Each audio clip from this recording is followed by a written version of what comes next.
Djimi Traoré, I'm not ashamed of my own goal, it is part of my story. In the company of certain people it's impossible to avoid certain topics and Djimi Traoré probably knew what was coming before this interview even started. We were principally meeting, via Zoom, to discuss his coaching career, which has interestingly taken him from Seattle to Scandinavia, but inevitably there was a need to address the elephant in the room. Or to be precise, the own goal versus Burnley. It is a moment that has gone down in football blunders folklore and, to a large extent, defined Traoré's time as a player, an 18-year period that saw him represent 10 clubs in 3 countries, feature for Mali and win a number of trophies, notably the Champions League with Liverpool. It is a distinguished CV, yet ask people, Liverpool supporters especially, to assess Traoré and most are likely to speak of a defender as clumsy as he was limited, with much of that linked to what he did at Turf Moor in January 2005, attempting to clear a Richard Chaplow cross with a Cruyff-like turn that went so badly the ball ended up dribbling off his left instep and into an empty net. It was my fault. I take responsibility for it, Traoré says of the goal that saw Burnley, then of the championship, dump Liverpool, in their first season under Rafael Benitez, out of the FA Cup in the 3rd round. I was trying to turn with the ball but it bounced on the wrong part of the field, hit my Achilles and went in. A big mistake and Rafa thought the same, that is why he subbed me 14 minutes later. He also told me I had been too relaxed in the game, and the own goal was my punishment for that. I agreed with him. The following day I was in the locker room at Melwood Liverpool's then training ground and Djimi Traoré came and sat next to me. He could tell I was not in a good place. We had a long discussion during which he said, "Djimi, that's nothing, I once scored 2 own goals in one game, and it was against Manchester United. So don't worry." That meant a lot and allowed me to move on. It is to Traoré's credit that he is able to talk about such a low point with such honesty and grace, yet there is clear frustration with how it has characterized his career. He accepts he wasn't the most talented player, but the idea that he was an accident waiting to happen stings, especially in the context of his time at Liverpool. He signed in February 1999 as an 18-year-old from Laval and made 141 appearances in 7 years under 2 managers, Benitez and the man who brought him to England, Gerard Houllier.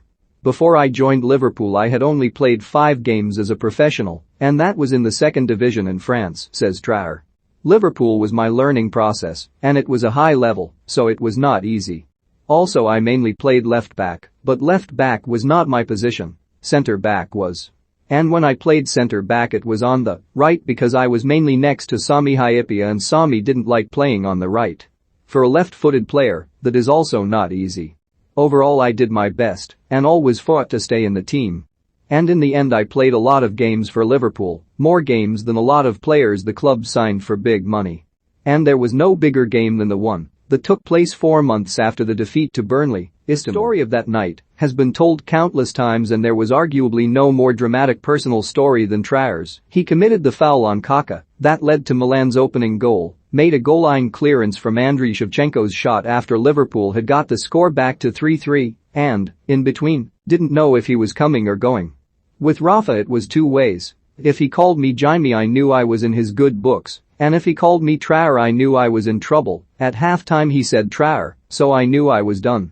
I took off my kit and got into the shower, but I just stood there thinking about my performance because it had been poor and I felt as if I'd let down my teammates. And then maybe 20 seconds later Rafa's assistant, Paco Ayestaran, came and said, "Djimi, you're in again." Steve Finnan was injured, so he was coming off instead. I got out of the shower and refocused. This was a second chance for me to do well in a massive game, and fortunately that is what happened with the clearance. It was redemption. Traoré was also part of the Liverpool squad that won the FA Cup the following season, and ultimately that was that for him. He joined Charlton in August 2006 and after stints at Portsmouth, Rennes, Birmingham, Monaco, and Marseille, moved to Seattle Sounders in 2013. One successful year in Major League Soccer later Traoré, who grew up in Paris and played for France under-19s, before committing to Mali, moved into coaching, becoming an assistant at Sounders and helping them win MLS Cups in 2016 and 2019. That has led to the 41-year-old becoming head coach of the International Academy at Right to Dream, founded in Ghana 20 years ago by Manchester United's former Africa head scout Tom Vernon with the aim of providing youngsters with access to football training and educational opportunities. Right to Dream has produced more than 20 Ghana internationals and grown to the extent that it was able to buy the Danish club FC Nordsjælland, creating a second base there and a pathway for its best recruits to enter European football. At one stage Nordsjælland had 9 Ghanaians in their first team squad, including the midfielder Mohamed Kudus, who secured a move to Ajax last July. A third Right to Dream Academy is due to open in Egypt next year, and Traoré's brief is to coordinate the entire operation, with an emphasis on ensuring Nordsjælland, where the former Chelsea and Ghana midfielder Michael Essien is a coach, remains a place of opportunity and excellence for young talent, European as well as African.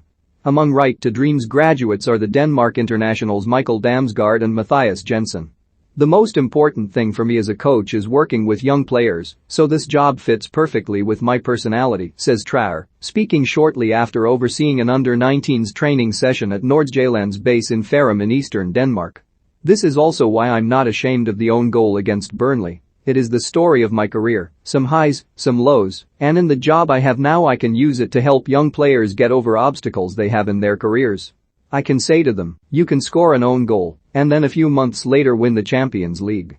With time has come a change in how most Liverpool fans feel about Traoré, exasperation replaced with genuine affection.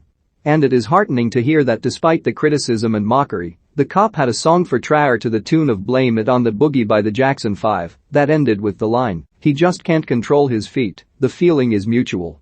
When you play for the Reds you are a Red forever, Traoré says with a smile. Would Traoré one day like to return to Liverpool as a coach? Maybe even as manager? I'm realistic about what I want to do, he replies, and if I want to become a manager it would be in the MLS, because I did a good job there, so I know I would get an opportunity. I will also not think about being Liverpool manager, because that is for Steven Gerrard. It is his destiny, and I hope when Jurgen Klopp retires the club gives the job to Steven.